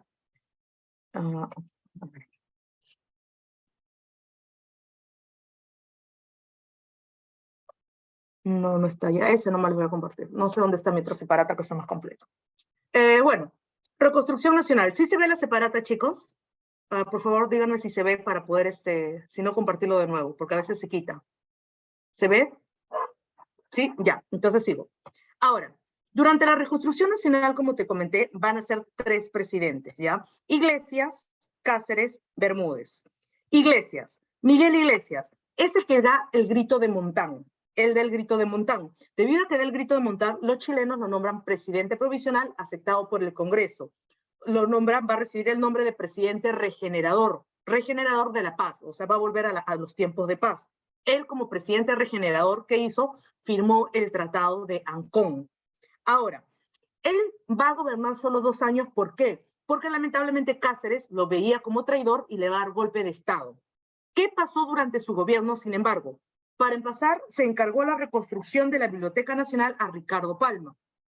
Durante la guerra con Chile, Ricardo Palma, antes del ingreso de los chilenos, ya era director de la biblioteca. Cuando los chilenos ingresan a la biblioteca, Palma tuvo una labor esencial. Palma le rogó a los chilenos que le permitan seguir trabajando en la biblioteca. Cuando Palma se da cuenta de que los chilenos estaban llevando los libros, Palma le ruega al encargado de la biblioteca que los libros que hubiesen 3 ejemplares, que uno le dejase para el Perú. Palma dice que todos los días iba a trabajar durante la ocupación limeña en la biblioteca y hacía la la lista de libros, ya lo voy a decir así porque se me da la palabra, y él daba, ¿no? Dice que en las noches solía esconder un ejemplar de que hubiese solo una copia, lo escondía. El jefe de la biblioteca dice que entraba todos los días en la noche a su oficina, buscaba la oficina para sacar el libro que sabía que Palma se había escondido. Debido a que él va a mantener el temple y va a tratar de cuidar el patrimonio de la biblioteca durante la guerra, es que Iglesias lo decide nombrar nuevamente a él el encargado de la biblioteca y de la reconstrucción de la biblioteca.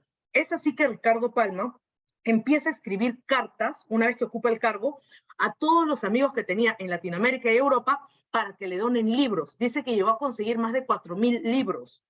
Reconstruyó la biblioteca. Otra de las cosas que pasó durante el gobierno de Iglesias, se da el sacrificio de Daniel Alcides Carrión. Alcides Carrión había estudiado medicina en San Marcos. Cuando se da la ocupación chilena de Lima, él ya estaba en lo que es, hay una parte que se llama su internado, el internado, que es en los médicos. y él su internado lo hace en el Hospital 2 de Mayo, pero por esa época resulta que ya terminando la guerra se da lo que es la verruga peruana. Como no se sabía cuál era el origen, cuáles eran los síntomas, porque la gente usualmente llegaba cuando estaba para la otra, dice que Carrión decide él mismo inocularse la verruga peruana en su cuerpo para ver cuáles son los síntomas, con la esperanza de que al notar en los síntomas, poder él mismo rápidamente determinar qué enfermedad es y él curarse. Dice que él se inocula la enfermedad y empieza a notar en un diario todos los días cuáles eran los síntomas, cómo se había sentido, qué le dolía, qué pasaba y todo, ¿ya? Lamentablemente no llega a saber, no llega a salvar su vida, muere, pero no muere en vano, porque gracias a sus estudios, en 1900, más adelante, en Alemania van a descubrir cuál es la cura a la fiebre amarilla peruana o de la verruga peruana, gracias a las anotaciones que hace Daniel Alcides Carrión. ¿Qué más se hace en la época de Iglesias? Se pide una contribución personal, es decir, una donación personal a toda la población para poder reconstruir el Perú. Pero ¿qué pasó? Esta contribución personal era para todos, pero resulta que en Ancash,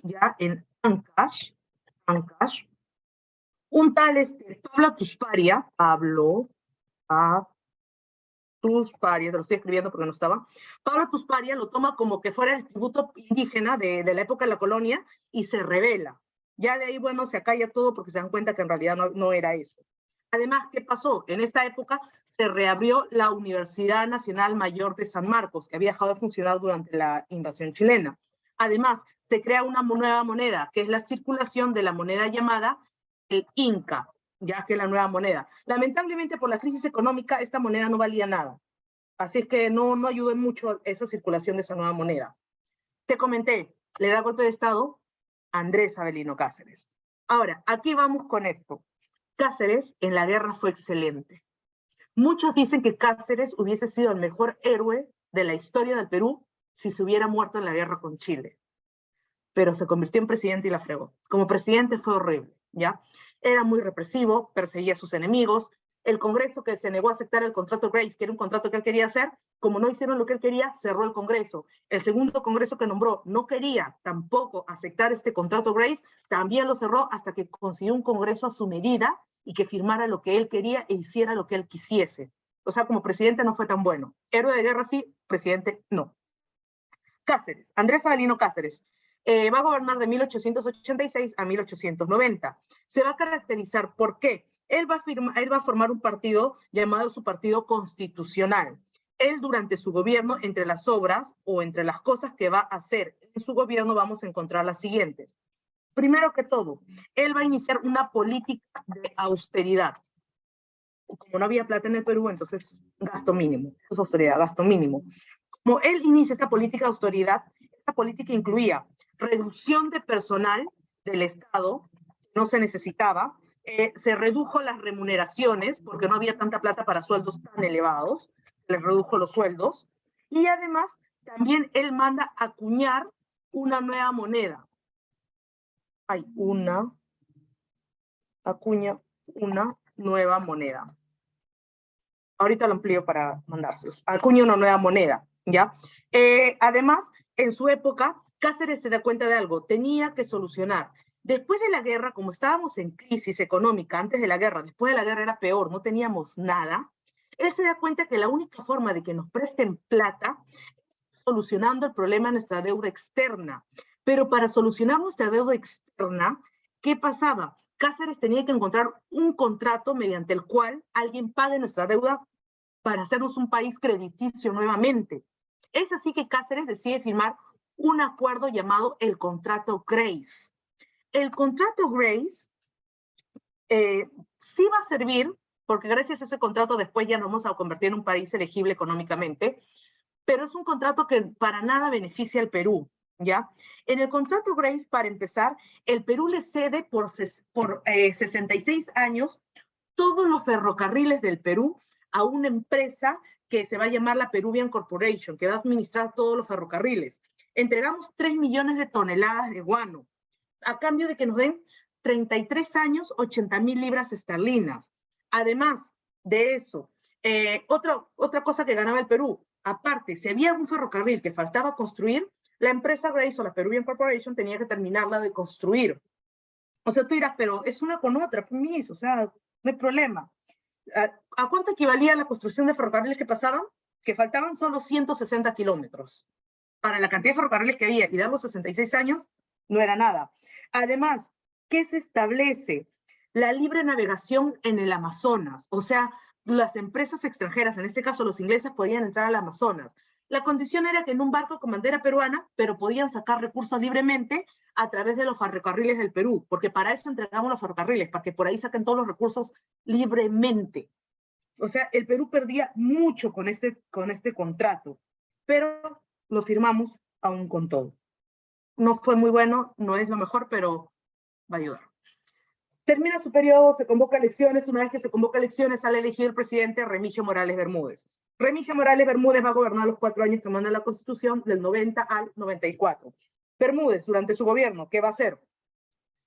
Para empezar, va a ser la ley de municipalidades y la ley de habeas corpus. Municipalidades, independencia municipal; habeas corpus es aquello que te protege tu libertad personal. O sea, si te se niegan a entregarte tu pasaporte, si cuando estás en un juicio no te permiten tener un abogado, no, te mandan presos de frente y no tienes una sentencia, un juicio justo, si por ejemplo te mandan preso más de 24 horas sin motivo, o sea, todo lo que tenga que ver con tu vida y tu libertad, eso protege el habeas corpus, ya se da en épocas de Bermúdez. Además, en su época, Bermúdez tenía que gobernar un periodo largo, pero Bermúdez se muere antes de tiempo. Como se muere antes de tiempo, la ley dice que lo tenía que reemplazar un tal Pedro Alejandrino del Solar. Pero resulta que Pedro Alejandrino del Solar no era del partido de Cáceres. Entonces Cáceres hace que lo saquen del puesto a Pedro Alejandrino del Solar y nombra como presidente del Perú a Justiniano Borgoño, quien convoca elecciones, y como era cacerista, ¿quién se le eligió presidente del Perú por segunda vez? Andrés Avelino Cáceres.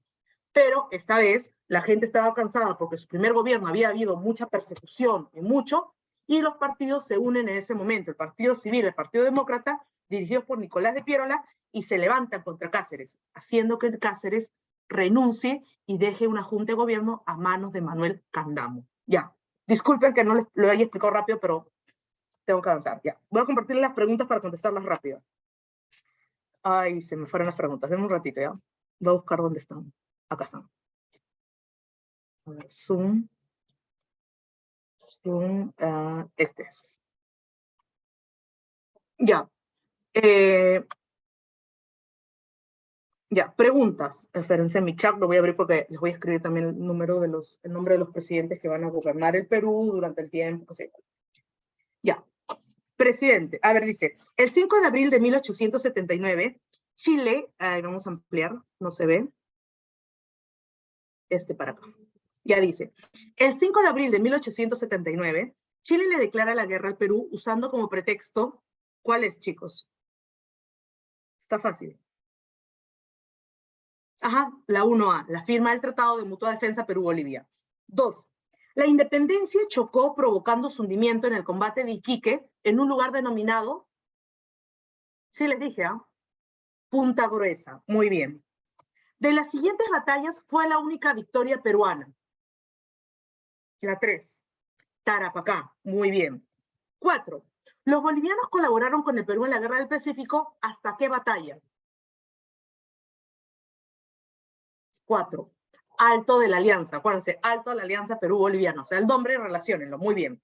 5, durante la invasión chilena a Lima, Nicolás de Piérola dirige las barricadas y encarga la presidencia a Rufino Torrico. ¿Ya? A Rufino Torrico. Te voy a escribir los nombres acá en el chat, voy a poner para todos. Un ratito no escriba nadie, porque si escribe le mando solo a esa persona. Te pongo el nombre de los presidentes, ¿ya? Mariano Ignacio Prado. Ese es el primer presidente, nadie escriba. Siguiente presidente que va a gobernar, el general Luis, disculpen si está en minúscula, pero ahorita no tengo tiempo de estar poniendo el otro. Luis Lapuerta. Le da golpe de estado Nicolás de Piérola. Disculpen la tilde, va en la E, pero no tengo tiempo. Nicolás de Piérola le deja el puesto a Rufino Torrico. Pero no es que llegue a gobernar muchos días, apenas un poquito. Porque una junta de notables, les comenté, escoge como nuevo presidente al gobierno de la Magdalena, que es Francisco García Calderón. Disculpen, García, le falta en la IA y en Calderón también le falta. Ahora, luego de García Calderón, como no acepta firmar con Chile el tratado, el ofrecimiento que nos dieron, entonces asume la presidencia el vicepresidente Lizardo Montero. Lizardo Montero. Pero, como Lizardo Montero tampoco aguanta mucho, porque al final Miguel Iglesias hace el grito de Montán, los chilenos, con apoyo chileno, se nombra a Miguel Iglesias como presidente del Perú. Estos son los presidentes durante la guerra con Chile, ¿ya? Los gobernantes, por si acaso. Se los he puesto en orden cada uno. Ahora te dicen, a la ocupación de Lima por los chilenos, luego de las batallas de Lima, estas proclamaron allá, las 5 durante la invasión chilena a Lima, Nicolás de Piero la dirige las barricadas, encargó la presidencia a Rufino Torrico. Ya, Rufino Torrico. La 5 es la B. La 6. A la ocupación de Lima por los chilenos, luego de las batallas de Lima, esto proclamaron como gobernador de Lima a aquel que se encargó de asolar la costa peruana. Destruyó la costa, pedía cupos de guerra y todo. Él fue el encargado de encargarse, ¿ya? De todo Lima, que es Patricio Lynch. Petituar solo negocia que no se queme Lima, nada más. No es que él va a encargarse. 7. El primer enfrentamiento terrestre durante la guerra con Chile es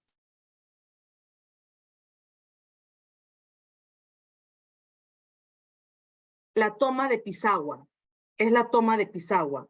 Después de la toma de Pisagua, dentro de la toma de Pisagua hay 2 batallas, que es la batalla de Germania y luego la batalla de Dolores o San Francisco. Pero si te das cuenta, Germania no está. Entonces tendrías que tomar Pisagua.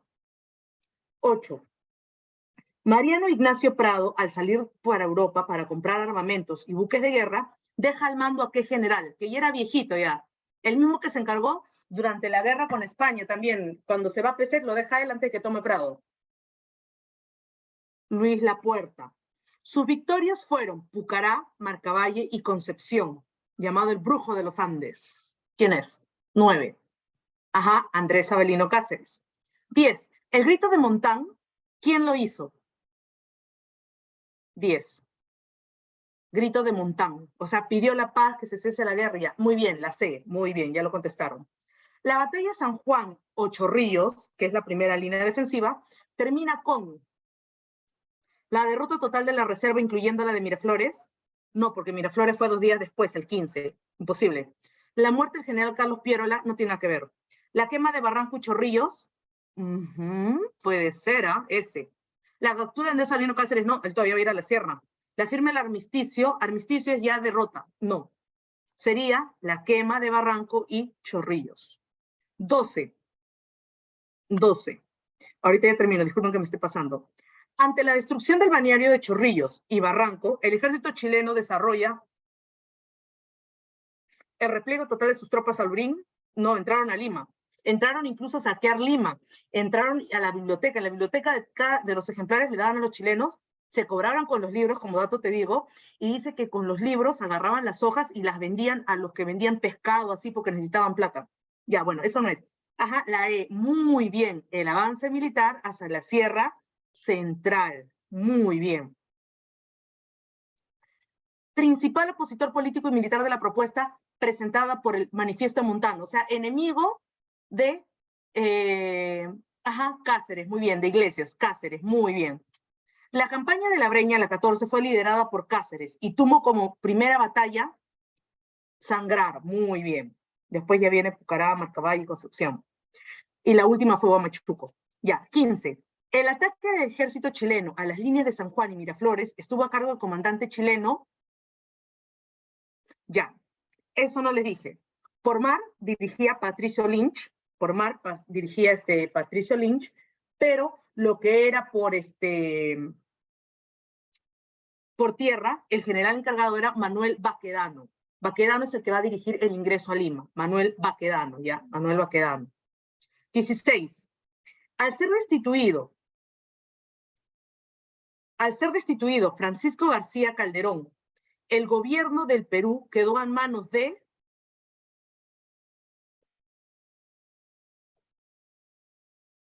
¿Quién fue? Sí les dije la lista. García Calderón lo reemplazó Lizardo Montero, su vicepresidente. Y luego ya viene Miguel Iglesias. Lizardo Montero y los suyos. 17. La ocupación de Lima se encontró a cargo del comandante general chileno, comandante, ocupación de Lima, nuevamente se repite, Manuel Baquedano, se repite esa. Siguiente. 18. El principal objetivo que tuvo la expedición Lynch en el norte del Perú es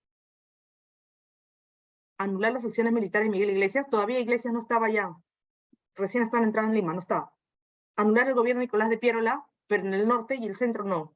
Terminar con los recursos económicos del Estado peruano, puede ser, porque tenía que asolar la costa peruana, destruir todo, pedir cupos de guerra. Destruir Puerto Paita, no. Terminar con el ejército peruano al norte, no. Es la C. Terminar con los recursos económicos del Estado peruano, por eso asolar la costa peruana. 19. El enfrentamiento entre tropas peruanas y chilenas en la Hacienda Sangrar corresponde a la batalla, a la campaña de Sangrar, Macabayo, ajá, muy bien, La Breña, muy bien. Luego de la derrota del ejército chileno en la batalla de San Pablo se dio, a pesar de que Miguel Iglesias gana, ajá, él hace el manifiesto en Montana en el que pide la paz. Muy bien, chicos. La 20 es la D. Chicos, nos vemos hasta la otra semana. Disculpen que me haya pasado 5 minutos. A ver, antes de que se vayan, vamos a ponerlo acá en su chat. Déjenme un ratito. Su ordenador no se salga. Espérense, voy a poner para todos. Nadie envíe un mensaje, porque si no se va para una persona. Por favor, no escriban. Les voy a subir el PDF. No escriban nadie para que llegue para todos. Estoy cargando el documento. No escriba nadie, por favor, se los pido. A ver, Marisol es Historia del Perú, Academia, Guerra con Chile. Espérense. Acá está. Guerra del Pacífico. Ya, ahí está Guerra del Pacífico. Ya cargó. Ahora, no vuelvan a escribir, por favor, para enviarles el segundo PDF. Nadie escriba. El otro está acá. A ver. Cuarto. Este es Reconstrucción Nacional.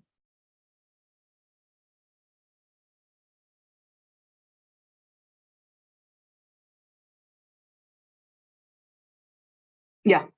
Bueno, chicos, ya se los mandé a todos. Ahora sí, nos vemos hasta la otra semana. Ahí está el archivo, lo pueden bajar, lo pueden ver. Hasta luego, fue un gusto. Gracias, Miss. Disculpe, me pasé, creo, cerca de 10 minutos, disculpe. Hasta luego, chicos. Hasta luego a todos. Hasta luego. Bye, nos vemos. Bye, bye.